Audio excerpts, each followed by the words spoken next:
the portion of Emor, which is say to the priest. Okay.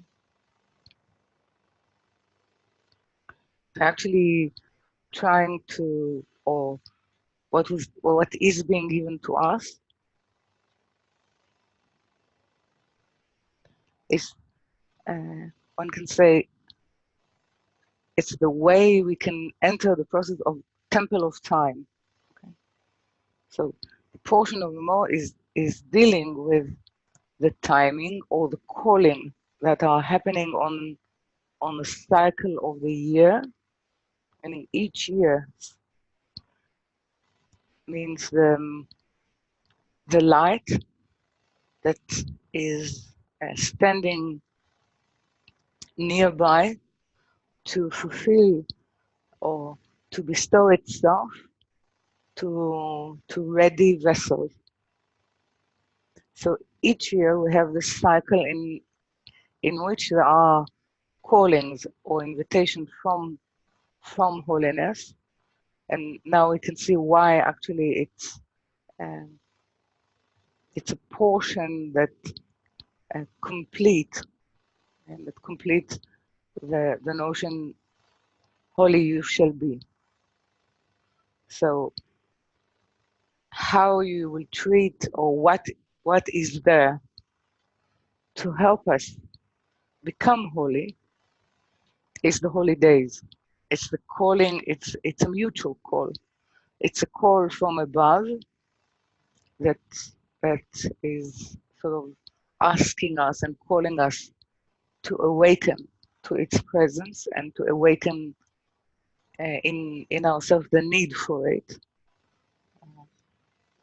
to awaken in ourselves the gap that can actually prepare us or make us worthy of that, one can say, interview with the higher, or it's called the time of meeting is to do with being able to bear witness to the presence, to the quality of holidays. So the root of all holidays is a Shabbat, because it is a living memory in each cycle of 7, meaning in each cycle of that which is natural or the law of nature, what is present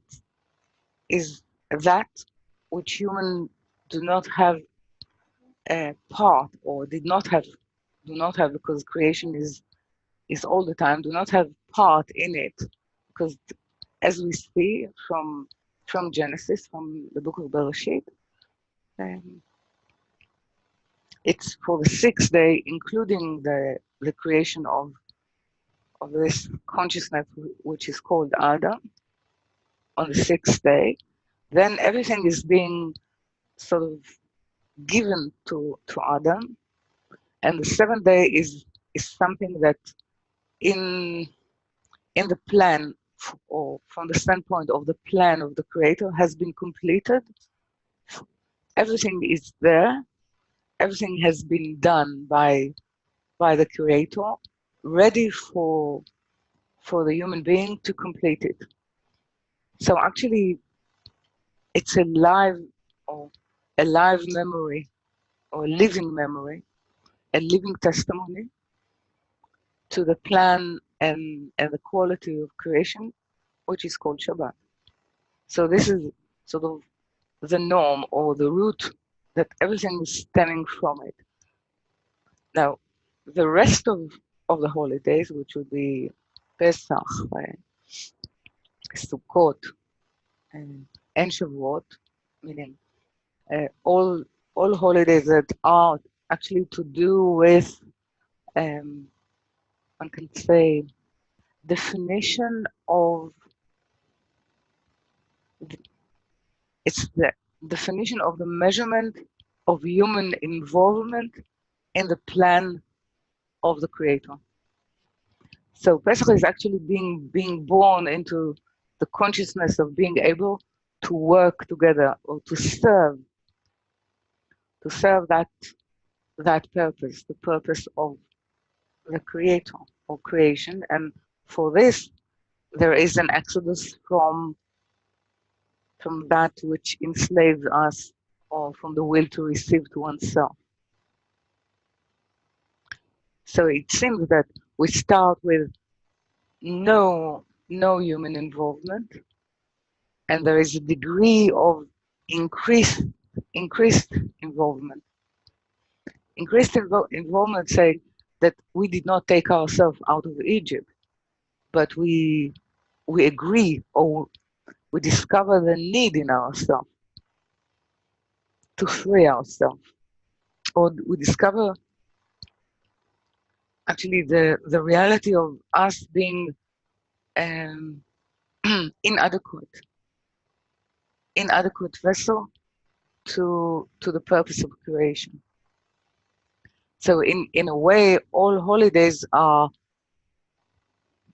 sort of a possibility of completing ourselves. So it's we understand that we are in the gap, in a separation mode, and the holiday allows us to come closer, to witness and to be part of the expansion of holiness, the expansion of life, one can say, because holiness is to do with life, into the reality. And then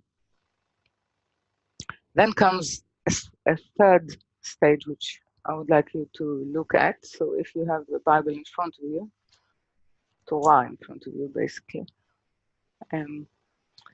So we go through Shabbat, we go through the Pentecost, and we'll look. They're all called the feast of the Lord. Yeah. So it's Leviticus 23,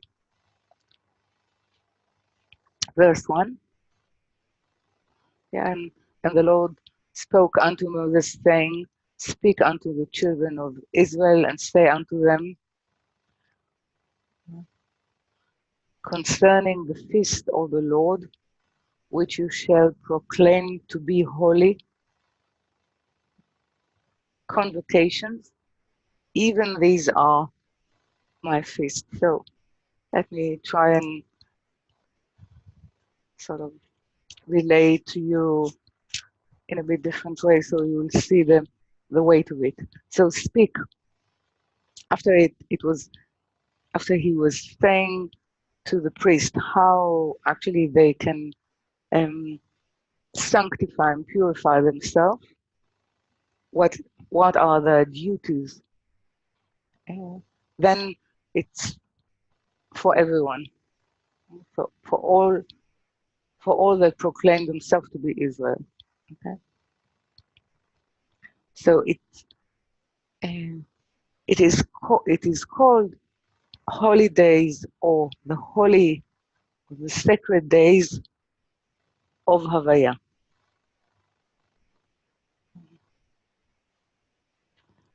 So it means that they are called upon the extension, or they are called according to the will, or to the expression of the will of the light towards the vessel.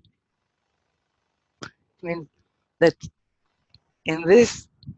at this time, in this cycle of the year, we're being called from above to witness and to partake with the extension of the light, meaning with its quality and with its plan. So this is one invitation, which you will call them. So now it's the day itself which is calling the human. The response is that we will call it. Yeah? That we will call them, meaning we will witness their presence, and we will call them holy or sacred, sacred writings, or sacred meetings. They become a meeting point. Yeah. Those are you will, you can call it convocation, or those are the temples in time. So one can say the temples in time, which are the holidays, were actually the cornerstone or the building stone of being able to be without a place, meaning without a temple, without any space that we can say it was consecrated for the presence of the holy, apart from human consciousness. So one can say that a moving temple is the congregation, or a synagogue, or meaning a gathering place, not of one, though the heart of one is very important, but any congregation that will come at the time which the higher is calling for, create a temporal temple. Okay. So this is it's a tabernacle that is being created by people. So we know that certain action are not possible to be carried out if you are not in a specific place. But it's as though temples in time, or the calling, is saving or offering a continuity of tikkun, not only for Israel, but for everyone who is witnessing the way Israel is consecrating their time or their processes to the higher.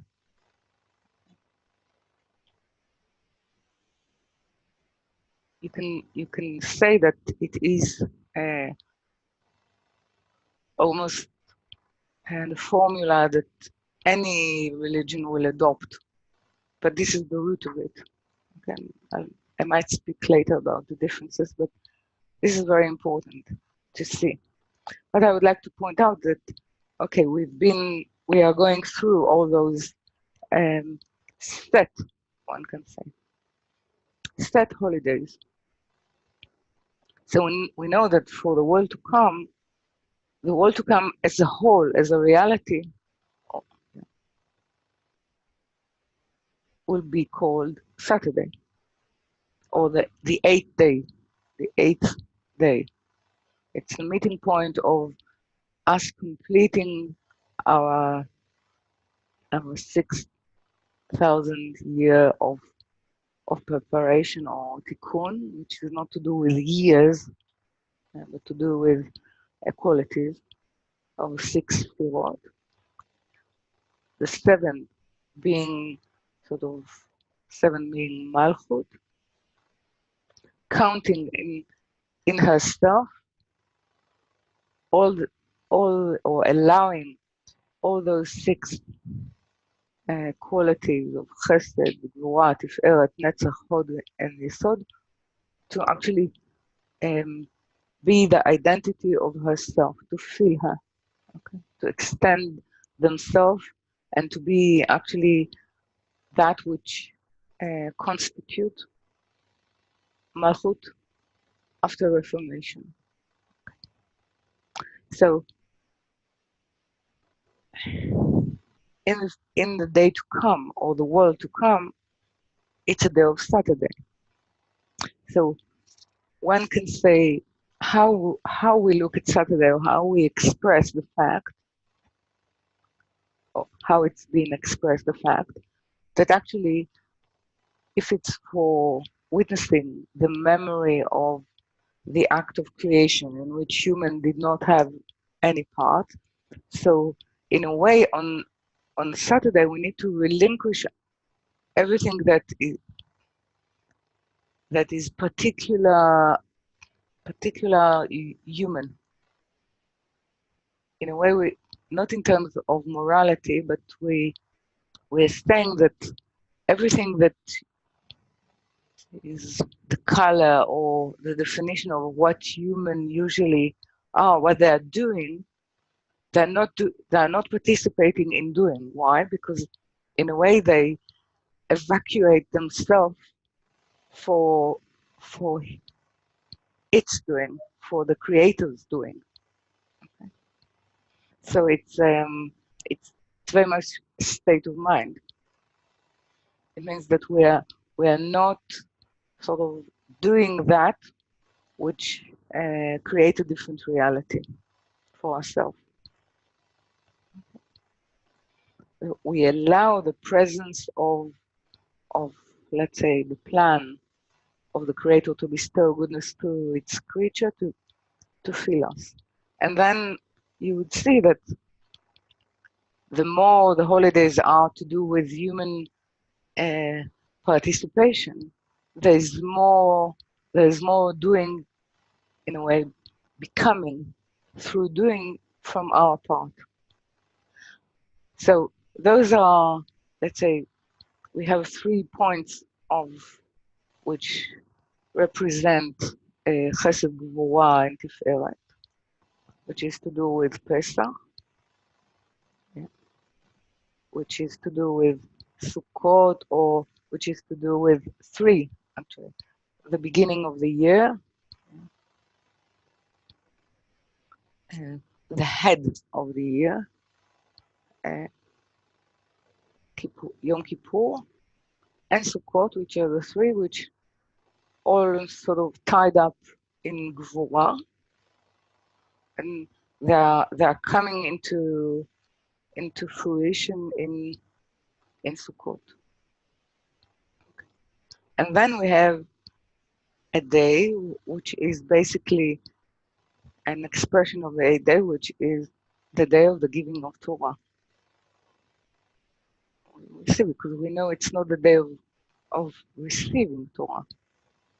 Actually, we receive Torah the second time on Yom Kippur. So you see, they're all tied with human participation, in their being ready, they're being responsive. It's more to do with call and answer, as it is said here. But then we are getting into those holidays that will be in the future, which 2 of them, or 3 of them actually, has already happened. But we see that if you look at it's 23, Leviticus 23, it's verse 24. Yeah. So verse 24, yeah.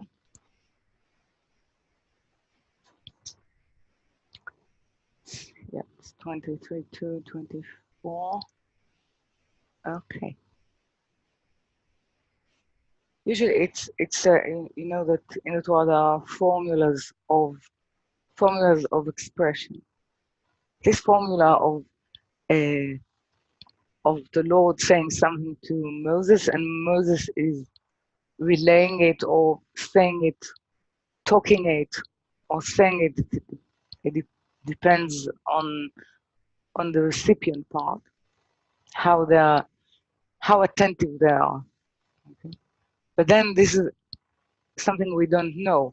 When Moses is finishing actually to declare all holidays, he's declaring something else, which is to do with and Moses declared unto the children of Israel the feast of the Lord. That it means usually we don't have this formula of declaring or of telling. So the way it was understood is up to here, it's what was given from above, what was created, which is the Saturday of Shabbat. And then there are the holidays in which there is an awakening from above to be uh, responded from us, from the human, and to partake. When you learn, one can say, or when you stand under those holidays, or the paradigm of the meeting point in how you consecrate time as a process of meeting with the higher, then from that, what Moses taught them is actually how to create an awakening from below to call for a holiday in a way that they are calling and the higher is responding. So it's a call and response from a different need. It's like the human are more are given an arena to be more involved or more invested or more invested in creating holy times. And this would be one in relation to the light or lighting the menorah of the temple, which you will say that this is exactly what started. And the Lord, it's part, it's 24. And the Lord spoke unto Moses, saying, command the children of Israel that they bring unto thee pure oil, olive oil, beaten for the light, to cause the lamps to burn continually. Means continually, it means in a way that they wish to be part of the infinite. So it will burn and will never stop.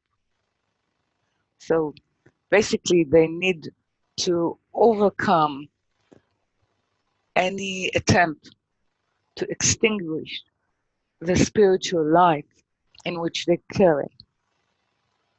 So the event of an attempt to extinguish the spiritual light that Israel is carried is Hanukkah. So actually, when they will fight for keeping the sacredness of the light, of the infinite light, presence in human history, they will create a new holiday, which is Hanukkah. And then there is, after we're speaking about the lamp, we're speaking about the bread that was put on the table of the tabernacle, which is to do with when they will have to fight for the existence of their identity and their destiny, or their destiny in serving all human beings, which is to do with Purim, which is to do with not only with lighting something, but with eating and feasting, meaning you can say that it is to do with actually the duty of the priest, or the duty of Kohen is to eat. It seems like they are very spoiled because they don't have to work as the rest of us for their eating. But if you think another minute about it, they have to eat not because they're hungry. They have to eat because someone needs them to actually sort out himself through the sacrifice of that he brought he brought to the temple. So eating, in a way, is the way that they sort out all the the one can say the inadequacy of all people. So now, in the feast of Purim, it seems that the duty of the priest becomes the duty of Israel to actually sort out the inadequacy all of all spirits by feasting or by eating. It means that eating as a whole is a process of sorting out that which belongs, that which can give life, and that which need to be discarded. Okay. So all is important. So this is, one can say that we can see till now two prophecies of Hanukkah and Purim, and the third, which is yet to be reckoned as a holiday, is the Independent Day of Israel, which is coming from the very odd story of the end of this portion of Emor, which is the one, the son of the Israelite woman that is cursing. Okay, so we can see it as at the end of 24. Okay, okay, which is called at 10. And the son of the Israelitish woman, whose father was an Egyptian, went out among the children of Israel, and this son of the Israelitish woman, it's a very odd form, Israeli woman, and yeah, no, but it's not written Israelite, it's written Israelitish,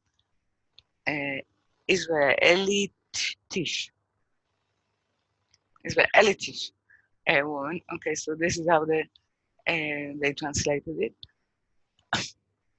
Anyhow, she was with the identity of Israel, which was translated as partly married to the Egyptian, which Moses killed in Egypt. So there is a son to this. The son is, in a way, not feeling most probably sure of its identity. Is actually falling into a battle of identities, or a battle of finding one's place. Yeah. And this son of this Israelite woman and the men of Israel strove together in the camp, and this the son of the Israelite woman is, through this quarrel, is calling, or one can say, he is calling with a name which is called a blasphemy. Yeah, so he's blasphemed the name of the Lord, okay, and cursed. Then they don't know what to do with him, and they actually bring him into Moses, to Moses, in front of him. So we have to ask ourselves in why they're bringing into Moses, because Moses is involved through sorting out his identity, killing this Egyptian, fleeing from Egypt to Midian. And now, because they don't know what to do with that person, they bring him to Moses, which he does not decide. He's actually waiting for a decision from above, what to be done with that person. But the whole thing is to do with meaning sorting out the identity of Israel, and actually using the name. It was said that the Egyptian was killed by name, by Moses using a name, which is quite naturally that that son of this man will use the same name to curse, because this is the name that killed his father. So now it's something that need to be sorted out in terms of what is the power of this name. We see that when the Egyptian, which is partly Egyptian, partly Israel, using the name, it does not cause death. It does not have the power that when Moses is using the name. So one can say that we're in the midst of when someone needs to sort out its identity in using the name, but to be able to put some power in the name, it needs to be a clear identity, in a clear authority, the authority of using the name. The authority of using the name is sovereignty. So one can say that we are looking at a future that actually Moses knew that he would not be able to enter the land of Israel. And he could not actually he could not deal with the crudeness of an unsorted or a disbelief or a misuse of the name. He could not shed light on it and reform it yet. Therefore, Moses will not, in this generation, will not be the Redeemer. So when there will be a sovereignty of Israel and the identity will be sorted out, then we would be able to call the name, the expressed name, in such a way that it will have power in it. It will have power to actually create a world or to create reality. Meaning it's the end of giving of the creator bestowing a full power of using the word as he actually created. But then it is saying that there is a full recognition of the identity of that which is real, of the source wherefrom this power is coming. So the end of it is it's giving human permission, one can say, an arena to act as creator in order that they would be able to use the words in such a way that they will have the original power of creation in them. But that as well entails a full admission of the source of power, which is the creator. So this is the third holiday which is prophesied here.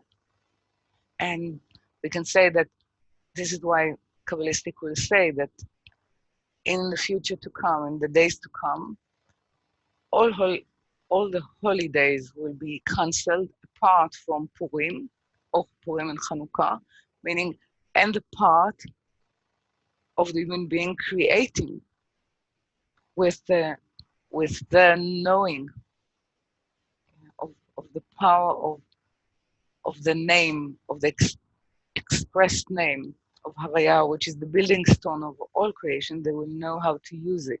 So first they'll have to know one can say the holy language. It's not only Hebrew. It's the way to consecrate your speech in such a way that it has the power of creating creating reality. So this is actually the whole cycle. So we can see that yes, we declared independence, but still we have to do all the sorting out of the speech or the values, and the thanksgiving of admitting what is the source of our redemption, or the possibility of being independent. So actually, Baal Sulam is saying concerning independence that it's like Torah. It has been given, but we did not yet receive it. Okay? So this is the cycle of this portion.